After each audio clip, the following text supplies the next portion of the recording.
नमस्कार,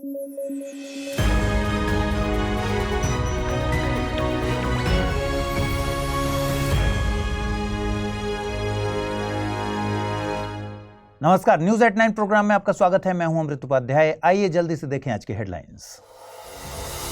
फिच ने भारत की रेटिंग BBB पर रखी बरकरार। गठबंधन सरकार पर जाहिर की चिंता। बड़े आर्थिक फैसले लेने में आती है समस्या। प्रधानमंत्री मोदी ने वधावन पोर्ट की रखी नींव। लंबे वक्त से अटका था प्रोजेक्ट। 12 लाख रोजगार का दावा। और पाकिस्तान से वार्ता का दौर हुआ खत्म। विदेश मंत्री ने साफ किया भारत का रुख। पैसिव नहीं रहेगा भारत। आइए शुरू करें। फिच रेटिंग एजेंसी ने भारत के रेटिंग को BBB पर कायम रखा है। फिच ने यह रेटिंग भारत की मीडियम टर्म ग्रोथ को और मजबूत बाह्य वित्तीय स्थिति के चलते दी है। फिच ने अपनी रिपोर्ट में भारत के बारे में 2 बातें हाईलाइट की। इनमें पहली है, भारत में हुए आम चुनाव के रिजल्ट्स ने एक निरंतरता देखी है, लेकिन गठबंधन की सरकार के चलते सुधारों की प्रक्रिया बाधित हुई है। फिच का मानना है कि सरकार अवसंरचना, डिजिटलीकरण और ईज ऑफ डूइंग बिजनेस जैसे रिफॉर्म्स तो लागू करती रहेगी, लेकिन कमजोर मैंडेट के चलते बड़े आर्थिक सुधारों से जुड़े निर्णय लेना मुश्किल होगा। वर्तमान वित्त वर्ष के लिए फिच द्वारा भारत की GDP ग्रोथ 7.2% अनुमानित है। साथ ही भारत वैश्विक स्तर पर तेजी से ग्रोथ करने वाली अर्थव्यवस्थाओं में शामिल रहेगा। जहां फिच ने भारत की रेटिंग को जस का तस रखा, वहीं मूडीज ने भारत की ग्रोथ रेट को अपने पहले के अनुमान से ज्यादा आंका है। मूडीज ने 2024 में भारत की ग्रोथ रेट 7.2 आंकी है। मूडीज के मुताबिक भारत ने इंडस्ट्रियल और सर्विस सेक्टर दोनों में मजबूती दिखाई है। देखिए, फिच, मूडीज, S&P यानी Standard and Poor's credit rating agencies हैं। ये संस्थाएं किसी संस्था, कंपनी और देश को क्रेडिट रेटिंग देती हैं। मतलब मार्केट में इनकी साख को एनालाइज करके एक स्केल जिसमें AAA, BBB, AA जैसे पैमाने होते हैं, उस पर रखती हैं। जितनी ऊंची रेटिंग होगी उतनी बेहतर साख होगी। इन रेटिंग्स के जरिए निवेश करने वाली संस्थाएं उस कंपनी और देश के मामले में निर्णय ले पाती हैं। ये रेटिंग एजेंसीज देश की ओवरऑल आर्थिक और राजनीतिक स्थिति का आकलन करके रेटिंग जारी करती हैं। अगर किसी देश की आर्थिक स्थिति ठीक है, लेकिन राजनीतिक स्तर पर अनिश्चितता बनी हुई है, तो उसकी रेटिंग कम हो जाती है, क्योंकि राजनीतिक तौर पर अस्थिर सरकारें अच्छी खासी अर्थव्यवस्था वाले देश को गड्ढे में ले जा सकती हैं। जैसे अगस्त 2023 में फिच ने USA की रेटिंग को AA+ से AAA कर दिया था।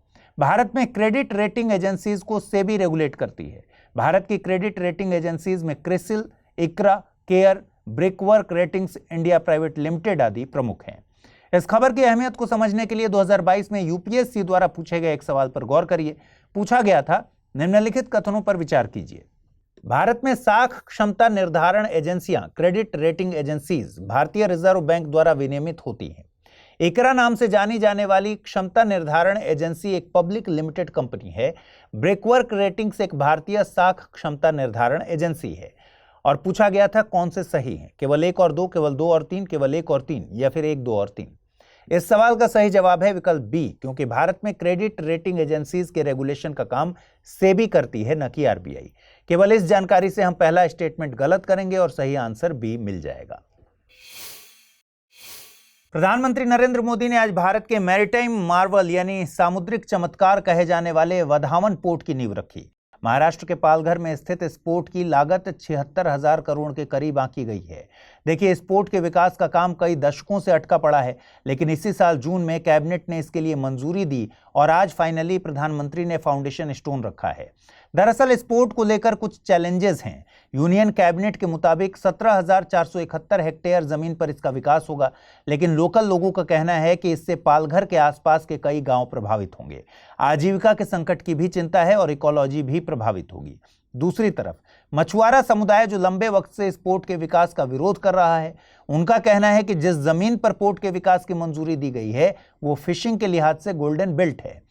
वहीं सरकार वधावन पोर्ट को लेकर बहुत सारे दावे कर रही है, जैसे कि इस पोर्ट के तैयार होने के बाद यह दुनिया के टॉप 10 पोर्ट्स में से एक हो जाएगा। प्रोजेक्ट से 12 लाख लोगों के लिए रोजगार के अवसर सृजित होंगे। इसकी सालाना 298 MMT यानी मिलियन मीट्रिक टन की क्षमता होगी। ये एक all weather greenfield major port होगा। ग्रीनफील्ड प्रोजेक्ट से मतलब होता है कि प्रोजेक्ट पर एकदम शुरुआत से काम किया जा रहा है। प्रोजेक्ट जिस फील्ड पर डेवलप किया जा रहा है वो एकदम खाली पड़ी जमीन है। आमतौर पर कंपनीज ग्रीनफील्ड प्रोजेक्ट्स का चुनाव इसलिए भी करती हैं क्योंकि इन पर डिजाइन की फ्लेक्सिबिलिटी रहती है। खबर के मुताबिक ये पोर्ट साल 2030 तक ऑपरेशनल हो जाएगा और इसके ऑपरेशनल होने से भारत की मैरीटाइम कनेक्टिविटी बढ़ेगी, साथ ही ग्लोबल ट्रेड हब के तौर पर भारत की स्थिति मजबूत होगी। ये पोर्ट सतत विकास की प्रैक्टिसेस को अपनाएगा जिससे पर्यावरण को कम से कम नुकसान हो। मिनिस्ट्री ऑफ शिपिंग के मुताबिक देश में वर्तमान में कुल 12 मेजर पोर्ट्स और लगभग 200 के करीब माइनर पोर्ट्स मौजूद हैं। मेजर पोर्ट्स का administrative control ministry of shipping के पास है, वहीं माइनर पोर्ट्स की देखरेख राज्यों के मैरीटाइम बोर्ड के पास है। यहां पर राज्य से मतलब है कि जिस राज्य के क्षेत्र में यह पोर्ट स्थित है। मेजर पोर्ट्स को मेजर पोर्ट ट्रस्ट्स एक्ट 1963 के जरिए और माइनर पोर्ट्स को IPA एक्ट 1908 के जरिए शासित किया जाता है। विकसित होने के बाद वधावन पोर्ट 13वां मेजर पोर्ट होगा। आप हिंदी माध्यम से UPSC की तैयारी तो करते हैं, मगर क्या प्रीलिम्स एग्जाम के मुश्किल सवालों से घबराते हैं? इसका मतलब है कि आप स्टडी IQ IAS हिंदी के प्रतिज्ञा प्लस बैच के बारे में नहीं जानते। देखिए, 31 अगस्त से शुरू हो रहे इस बैच में आपको 2025 के प्रीलिम्स को टारगेट करने वाले 37 साप्ताहिक टेस्ट तो मिल ही रहे हैं। साथ ही सबसे बड़ी खुशी के तौर पर मिल रही है हर टेस्ट के फर्स्ट रैंकर को 11,000 रुपए की पुरस्कार राशि। टेस्ट शुरू हो रहा है इसी 8 सितंबर से हर रविवार, जो चलेगा 18 मई 2025 तक। रिजल्ट का ऐलान टेस्ट के ही दिन शाम तक कर दिया जाएगा। तो अगर आप इन सुविधाओं को हासिल करना चाहते हैं तो अभी अमृत लाइव कोड यूज कीजिए और एडमिशन लीजिए। हाँ, एक बात और, इस समय स्टडी IQ पर चल रही है ग्रेट लर्निंग डेज सेल, जिसका लाभ उठाते हुए आप इस कोर्स को मात्र 23,999 रुपए में प्राप्त कर सकते हैं। ध्यान रखिए, ये छूट मात्र 31 अगस्त तक ही है। अब आपको कोई कंफ्यूजन हो तो amrit@studyiq.com पर मेल कर दीजिए। I think the era of uninterrupted dialogue with Pakistan is over. ये स्टेटमेंट भारत के विदेश मंत्री S जयशंकर ने जारी किया है। मतलब है कि पाकिस्तान के साथ डायलॉग या वार्ता का वक्त अब खत्म हो चुका है। दरअसल मौका था डिप्लोमेट राजीव सीकरी की किताब लॉन्चिंग का। राजीव सीकरी ने strategic conundrums reshaping India's foreign policy नाम से एक किताब लिखी है और इसकी लॉन्चिंग के वक्त विदेश मंत्री भारत और पाकिस्तान के संबंधों पर बात कर रहे थे। भारत और पाकिस्तान के वर्तमान संबंधों पर बोलते हुए उन्होंने कहा कि भारत पाकिस्तान के साथ संबंधों की वर्तमान स्थिति से शायद संतुष्ट है या नहीं भी, लेकिन इतना तय है कि भारत अब पैसिव नहीं है।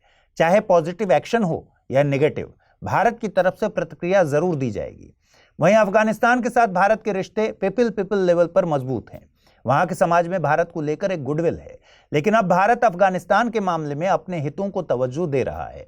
अफगानिस्तान के साथ रिश्ते विरासत में मिले ज्ञान पर आधारित नहीं है। इसके अलावा अफगानिस्तान भारत के लिए USA की गैर मौजूदगी में अलग है। आपको बता दें कि अमेरिकी सेना के जाने के बाद अफगानिस्तान में तालिबानी शासन है। बांग्लादेश के साथ संबंधों पर विदेश मंत्री का कहना है कि बांग्लादेश के गठन के साथ भारत और बांग्लादेश रिश्तों में उतार चढ़ाव देखने को मिला है। भारत बांग्लादेश की वर्तमान सरकार के साथ डील करेगा। दोनों देशों को साझे हित तलाशने होंगे। इस खबर की महत्ता को समझने के लिए 2024 के प्रीलिम्स में पूछे गए एक सवाल पर गौर कीजिए। पूछा गया था, निम्नलिखित में से कौन द इंडिया वे और वाई भारत मैटर्स पुस्तकों के लेखक हैं? भूपेंद्र यादव, नलिन मेहता, शशि थरूर या फिर सुब्रमण्यम जयशंकर? और सही जवाब है विकल्प D, S जयशंकर। आज असम दो फैसलों को लेकर चर्चा में है। पहला फैसला है, असम की विधानसभा में हर शुक्रवार को जुम्मे की नमाज के लिए सदन को 2 घंटे के लिए ब्रेक दिया जाता था। इस नियम को रद्द कर दिया गया है। यह प्रथा 1937 में मुस्लिम लीग के सैयद सादुल्लाह ने शुरू की थी। असम सरकार के मुताबिक यह निर्णय विधानसभा की उत्पादकता को बढ़ाने के मकसद से लिया गया है। और दूसरी खबर है, असम विधानसभा में पारित हुआ बिल। दरअसल असम विधानसभा में Assam compulsory registration of Muslim marriages and divorces bill 2024 पारित किया गया। इसका मकसद बाल विवाह, बिना मर्जी के होने वाली शादी और बहु विवाह पर रोक लगाना है। इस बिल के जरिए औपनिवेशिक काल से चले आ रहे कानून असम मुस्लिम marriage and divorce registration act 1935 को रिप्लेस किया गया है। नया कानून 2 मुस्लिम व्यक्तियों के बीच हुए विवाह को नियंत्रित करता है, जिसमें निकाह या फिर कोई अन्य समारोह शामिल है, जिसके द्वारा 2 व्यक्तियों को मुस्लिम पर्सनल लॉ और इस्लामी रीति रिवाजों के अनुसार पति और पत्नी बनाया जाता है। नए कानून के तहत शादी के रजिस्ट्रेशन में काजियों की कोई भूमिका नहीं है, जो कि पहले के कानून में थी। पंजीकरण अधिकारी सरकार का विवाह और तलाक रजिस्ट्रार होगा। नए कानून में शादी के लिए कुछ शर्तों की बात की गई है। इन शर्तों में शामिल हैं, शादी से पहले महिला की आयु 18 साल और पुरुष की आयु 21 साल होनी चाहिए। शादी में दोनों पक्षों की स्वतंत्र सहमति हो।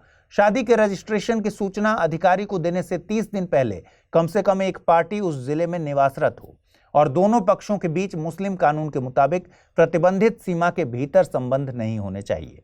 पार्टीज को रजिस्ट्रार ऑफिस में शादी से 30 दिन पहले सूचना देनी होगी। इस पर कोई अगर ऑब्जेक्शन हो तो वो भी 30 दिनों के भीतर दायर करना होगा। अगर रजिस्ट्रार जांच के बाद विवाह संपन्न कराने से इनकार कर देता है तो जिला रजिस्ट्रार के समक्ष और फिर रजिस्ट्रार जनरल ऑफ मैरिजेस के सामने अपील का प्रावधान है। अगर विवाह वाली पार्टीज अंडर एज हैं तो रजिस्ट्रार को एक्शन लेना ही होगा। मालूम होते हुए भी शादी कराने वाले ऑफिसर को 1 साल तक की सजा और 50,000 तक का जुर्माना देना होगा। आइए देखते हैं आज का टर्म ऑफ द डे। आज का टर्म ऑफ द डे है स्ट्रैटेजिक कल्चर, यानी रणनीतिक संस्कृति। रणनीतिक संस्कृति का उपयोग अंतर्राष्ट्रीय संबंधों में किया जाता है। रणनीतिक मतलब है युद्ध और संस्कृति से यहां पर मतलब है युद्ध से जुड़ी परंपराएं। कोई देश युद्ध के दौरान कैसे व्यवहार करता है, हार्ड पावर और सॉफ्ट पावर के इस्तेमाल में देश का नजरिया कैसा है, ये कल्चर किसी दूसरे देश को बता देता है कि अंतर्राष्ट्रीय संबंधों में इस देश के साथ कैसे पेश आना है। देशों के स्ट्रैटेजिक कल्चर पर उनके इतिहास का भी असर होता है। जैसे भारत के मामले में नो फर्स्ट यूज भारत की रणनीति का हिस्सा है। आइए देखते हैं आज के रैपिड न्यूज में क्या है खास। पेरिस पैरालंपिक्स में भारत का पदक खाता खुल गया है। इसमें एक ही इवेंट में 2 मेडल्स के साथ भारत ने अपनी शुरुआत की है। दरअसल women's 10 metre air rifle shooting में अवनी लेखरा ने स्वर्ण पदक और मोना अग्रवाल ने कांस्य पदक जीता है। धूलिखेल नेपाल का पहला और एशिया का दूसरा सबसे हेल्दी शहर बन गया है। 2014 से ही धूलिखेल नगरपालिका ने यह दर्जा हासिल करने के लिए विभिन्न कार्यक्रमों को लागू किया था। इसी के चलते धूलिखेल ने हेल्दी शहरों के लिए विभिन्न संकेतकों पर 65.48 अंक हासिल किए, जिससे वो WHO यानी विश्व स्वास्थ्य संगठन के हेल्दी शहर नेटवर्क में शामिल हो गया। ये खबर ऐसे समय में आई है जब सैटेलाइट से प्राप्त PM 2.5 डेटा के आधार पर नेपाल को दुनिया का तीसरा सबसे प्रदूषित देश बताया गया है। WHO की हेल्दी शहर परियोजना 1978 में शुरू की गई थी। इसका लक्ष्य इंडिविजुअल और लोकल अथॉरिटीज के स्तर पर कार्रवाई के माध्यम से स्वास्थ्य और कल्याण को बढ़ावा देना है। इस पहल को सभी 6 WHO क्षेत्रों में स्थापित किया गया है और 1990 में पूर्वी भूमध्य सागरीय क्षेत्र में भी लागू किया गया था। विज्ञान और प्रौद्योगिकी मंत्रालय ने एक नई कंपोजिट मेम्ब्रेन विकसित की है जिसे मिक्स्ड मैट्रिक्स मेम्ब्रेन नाम दिया गया है। यह 2 या 2 से अधिक सामग्रियों से मिलाकर बनाई गई है। इस मेम्ब्रेन ने अलग अलग अमीनो वाष्प के संपर्क में आने पर रंग परिवर्तन प्रदर्शित किया, जिसके चलते यह मेम्ब्रेन प्रयोगशालाओं या औद्योगिक सेटिंग्स में अमोनिया या अन्य एमाइन लीक का पता लगाने में सहायक सिद्ध होगी। अमोनिया और अन्य एलिफेटिक एमाइन मनुष्यों के लिए खतरनाक होते हैं। इनका उपयोग रासायनिक उर्वरक और खाद्य उद्योगों के लिए कच्चे माल के रूप में किया जाता है। सरकार ने वर्कप्लेस को महिलाओं के लिए सुरक्षित बनाने के लिए शी बॉक्स पोर्टल लॉन्च किया। यह पोर्टल वर्कप्लेस पर महिलाओं के यौन उत्पीड़न की शिकायतों को दर्ज करने और उनकी निगरानी करने के लिए एक केंद्रीयकृत मंच प्रदान करेगा। यह पोर्टल देश में आंतरिक समितियों और स्थानीय समितियों से संबंधित सूचनाओं के लिए एक स्टोरेज के रूप में काम करेगा, जिसमें गवर्नमेंट और प्राइवेट दोनों सेक्टर शामिल होंगे। पोर्टल शिकायत दर्ज करने, उसकी स्थिति पर नजर रखने और आंतरिक समितियों द्वारा शिकायतों का समयबद्ध निपटान सुनिश्चित करने की सुविधा प्रदान करेगा। राष्ट्रीय खेल दिवस के मौके पर रीसेट प्रोग्राम लॉन्च किया गया। रीसेट से तात्पर्य है retired sports person empowerment training. यह प्रोग्राम रिटायर्ड खिलाड़ियों को नए कौशल और ज्ञान से सशक्त बनाकर खेल के क्षेत्र में नए अवसर प्रदान करेगा। रीसेट कार्यक्रम को क्रियान्वित करने के लिए लक्ष्मीबाई राष्ट्रीय शारीरिक शिक्षण संस्थान ग्वालियर को शीर्ष संस्थान के रूप में चुना गया है। इस कार्यक्रम को हाइब्रिड मोड में पेश किया जाएगा। इसमें एक समर्पित पोर्टल के जरिए सीखने के साथ साथ ऑन ग्राउंड प्रशिक्षण और इंटर्नशिप भी शामिल होगी। इसमें वे एथलीट पात्र होंगे जो रिटायर हो चुके हैं और जिनकी उम्र 20 से 50 वर्ष के बीच है। इसके अलावा अंतर्राष्ट्रीय, राष्ट्रीय या राज्य मेडल विजेता रहे हों या ऐसी प्रतियोगिताओं में हिस्सा ले चुके हों या विभिन्न संस्थाओं द्वारा मान्यता प्राप्त प्रतियोगिताओं में हिस्सा ले चुके हों। अरब सागर में 1964 के बाद अगस्त में दूसरी बार आएगा चक्रवात। दरअसल भारतीय मौसम विभाग ने गुजरात तट से दूर उत्तरी अरब सागर में चक्रवात विकसित होने और ओमान तट की ओर बढ़ने की संभावना व्यक्त की है। यदि यह चक्रवात के रूप में तब्दील होता है तो यह एक दुर्लभ घटना होगी, क्योंकि मानसून के मौसम में चक्रवात का आना असामान्य घटना है। और यदि ऐसा होता है तो इसका नाम आसना होगा और ये नाम पाकिस्तान द्वारा दिया गया है। डीप डिप्रेशन क्षेत्र भारतीय सीमा के काफी नजदीक है, जिसके चलते कच्छ और सौराष्ट्र में भारी बारिश की आशंका व्यक्त की गई है।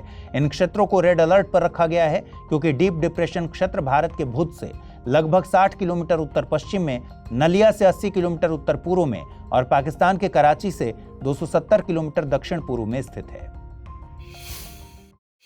आइए अब जल्दी से देखते हैं बुलेटिन पर आधारित क्या प्रश्न बन सकते हैं। पहला प्रश्न है, स्वस्थ शहर परियोजना किस संस्था द्वारा शुरू की गई है? विश्व स्वास्थ्य संगठन, विश्व बैंक, अंतर्राष्ट्रीय मुद्रा कोष या फिर अंतर्राष्ट्रीय श्रम संगठन? निम्नलिखित में से कौन strategic conundrums reshaping India's foreign policy पुस्तक के लेखक हैं? राजीव सीकरी, सुब्रमण्यम जयशंकर, शशि थरूर या फिर राजीव महर्षि? आइए देखें पिछले बुलेटिन मैंने आपसे क्या प्रश्न पूछे थे, उनके सही जवाब क्या हैं। पहला प्रश्न था, भारत में राष्ट्रीय खेल दिवस हर साल 29 अगस्त को मनाया जाता है। यह दिन भारत के किस खिलाड़ी की जयंती पर मनाया जाता है? मेजर ध्यानचंद, बलवीर सिंह सीनियर, बिशन सिंह बेदी या फिर सुखबीर सिंह गिल? सही जवाब है विकल्प ए यानी मेजर ध्यानचंद। और अगला प्रश्न था, जन धन योजना किस मकसद से लॉन्च की गई थी? वित्तीय समावेशन, पंचायतों को फंडिंग मुहैया कराने के मकसद से, साक्षरता में वृद्धि या फिर सामाजिक समानता? सही जवाब है विकल्प ए यानी वित्तीय समावेशन। तो आज इस बुलेटिन में फिलहाल इतना ही। कल रात 9 बजे पूरे हफ्ते के कंपाइलेशन के साथ आपसे मुलाकात होगी। ख्याल रखिए अपना, ठीक से पढ़ाई कीजिए, इस बुलेटिन को लाइक कर दीजिए। और अगर आप इस बुलेटिन की पीडीएफ हासिल करना चाहते हैं, अमृत उपाध्याय 007 टेलीग्राम चैनल पर रोजाना इसकी पीडीएफ मिलती है। और आज जो सवाल मैंने पूछे उनके जवाब भी कमेंट सेक्शन में जरूर दीजिएगा। नमस्कार।